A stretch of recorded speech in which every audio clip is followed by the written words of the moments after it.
মহান আল্লাহ সুবহানাহু ওয়া তাআলা পবিত্র কোরআনুল কারীমের সূরা আশ-শুরা এর 30 নম্বর আয়াতে ইরশাদ ফরমান, ওয়ামা আসাবাকুম মিন মুসিবাতিন ফাবিমা কাসাবাত আইদিকুম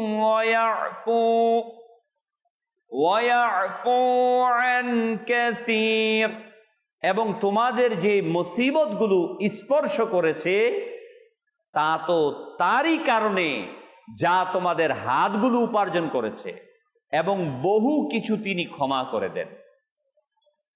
আসলেই প্রিয় ইসলামী ভাইয়েরা, বাস্তবিকই আমরা এমন অসংখ্য কাজ করছি যে কাজগুলোর কারণে আমাদের উপর আল্লাহ তাবারক ওয়া তাআলার পক্ষ থেকে আযাব আসছে, কিন্তু যেটা আমরা পাওয়ার উপযুক্ত আল্লাহ তাআলা তা তো আমাদেরকে ক্ষমা করছেন অনেক কিছু।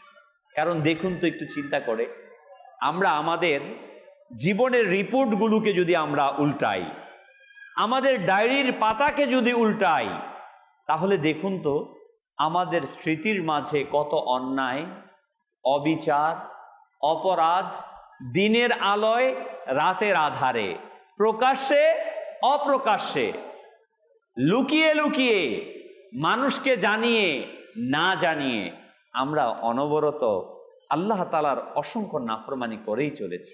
শুনুন, ইবনে মাজাহ শরীফের 4019 নম্বর হাদিসে বর্ণিত রয়েছে, আমাদের প্রিয় আকা মাদানী ওয়ালে মুস্তাফা সরকারে দো আলম নূরে মুজাসসাম রসুল মুহতাশাম হুজুর সাল্লাল্লাহু আলাইহি ওয়াসাল্লাম ইরশাদ করেন, যখন কোন সম্প্রদায়ের মাঝে অশ্লীলতার প্রসার ঘটবে তখন তাদের মাঝে মহামারী এবং এমন দুর্ভিক্ষ দেখা দেয় যার উদাহরণ নমুনা তার পূর্বপুরুষদের মাঝে দেখে নাই। নতুন নতুন আযাব আসবে, নতুন নতুন শাস্তি অবতীর্ণ হবে, যা আমরা বর্তমানে পর্যবেক্ষণ করছি। এর কারণ অশ্লীলতার প্রসার, বেহায়াপনার প্রসার, গান বাজনার প্রসার, কুদৃষ্টির প্রসার আজকে কিন্তু আমরা করেই চলছি। আল্লাহ তাআলা কত কোরআনুল কারীমের মধ্যে স্পষ্ট বলে দিয়েছেন, এগুলো আমাদের হাতের কামাই।